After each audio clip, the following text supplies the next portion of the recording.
There is a creature so small you could fit a dozen on the head of a pin, yet it has walked in the naked vacuum of space and lived. An animal that can shed almost all the water from its body, turning its cells into glass, and wait for decades in a state of suspended animation.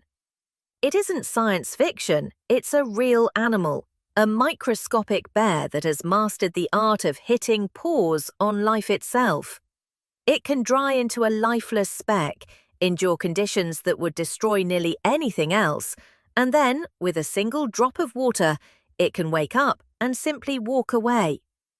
This is the story of how life found a way to stop time without breaking.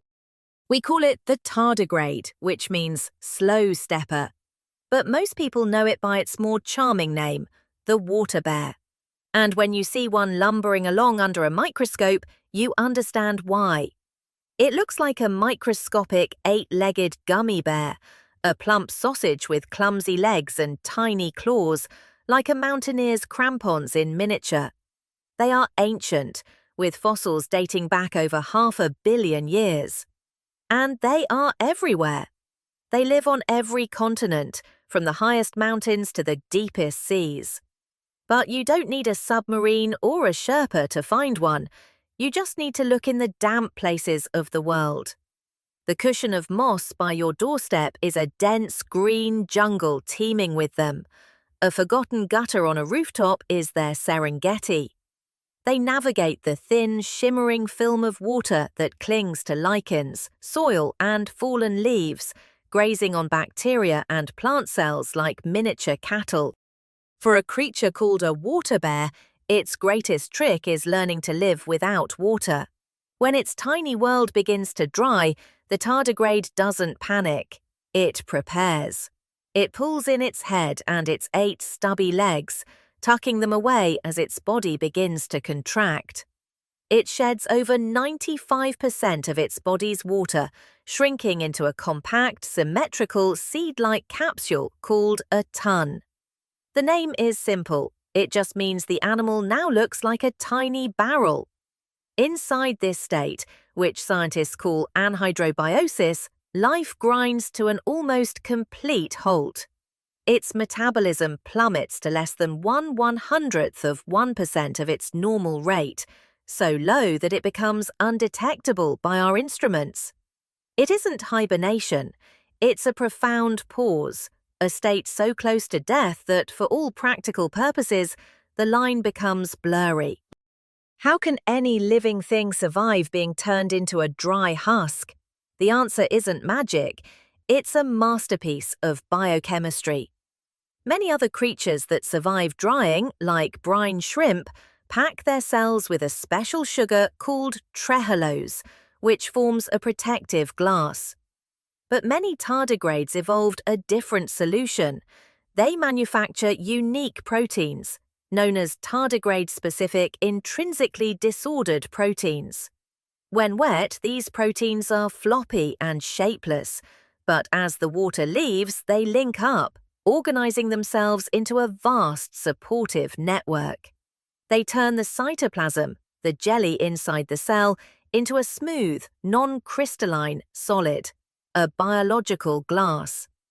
This glassy matrix physically locks everything in place. It props up delicate membranes to stop them from tearing or fusing.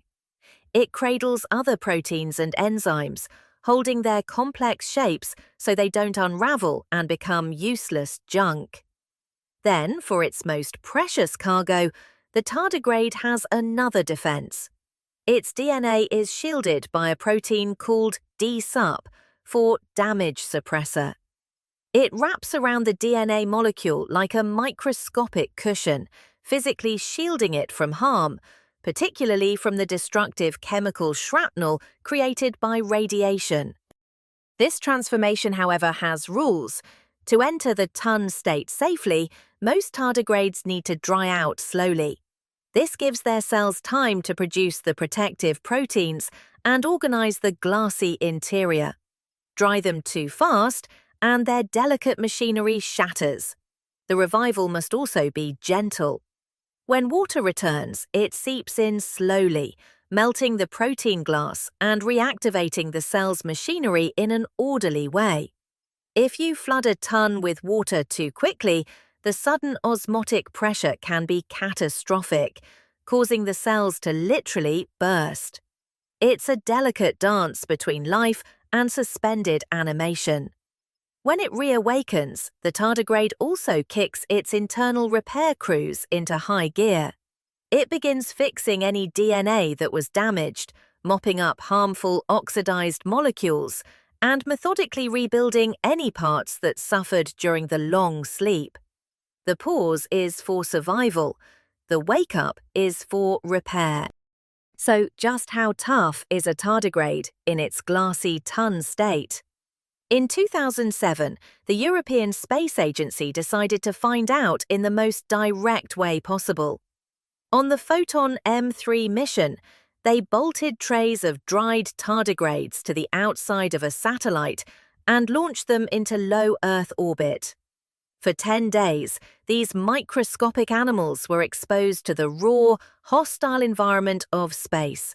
No spacesuit, no oxygen, nothing. They faced the hard vacuum, which makes bodily fluids boil. They endured cosmic radiation, and the results were stunning. The vacuum didn't kill them. The radiation didn't kill them. The only thing that proved truly lethal was direct, unfiltered solar radiation. The sun's harsh ultraviolet C rays shredded the DNA of the exposed tons.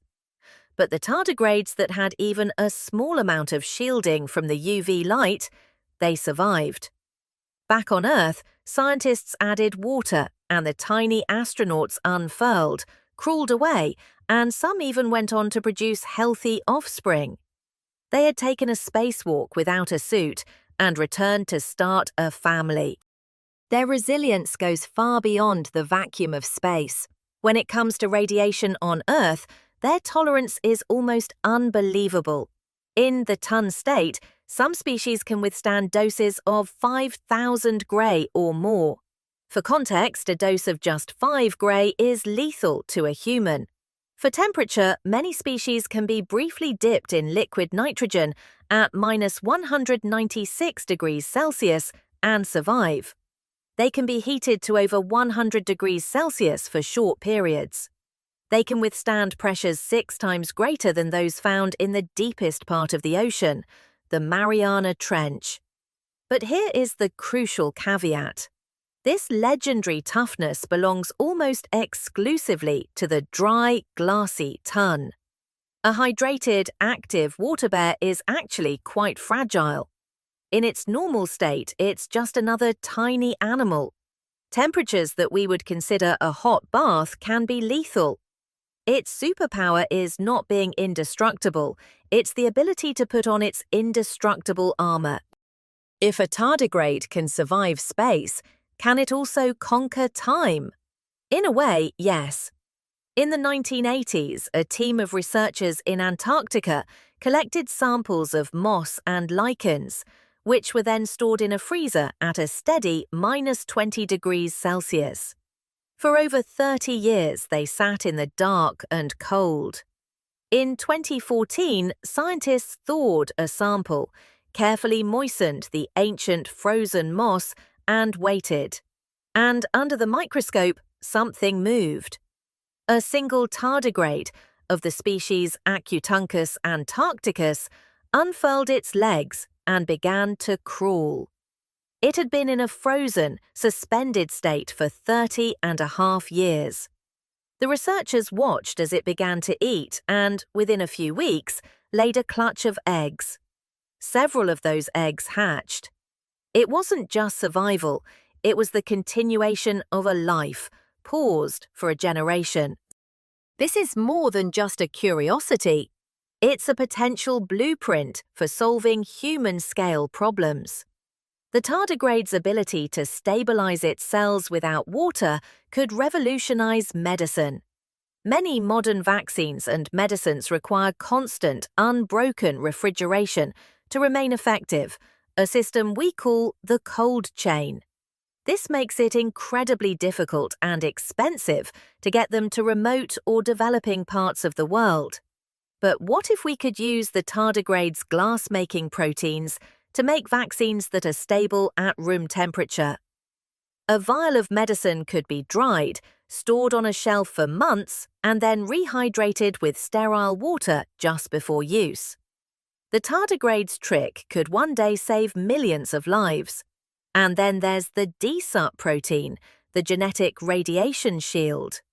In 2016, scientists inserted the gene for Dsup into cultured human cells. When they blasted these modified cells with X-rays, they suffered roughly 40% less DNA damage than normal cells. The tardigrades' personal armor worked in our own biology. This opens up incredible possibilities, from developing crops that are more resistant to drought and radiation, to potentially protecting the healthy cells of cancer patients during radiation therapy. We are learning that the secrets to surviving the harshest conditions in the universe might be hiding in a drop of water on a piece of moss. So the next time you see a patch of moss, remember the universe of resilient life it holds. Remember the tiny bears that have mastered a state between life and death, that have walked in space and slept for decades.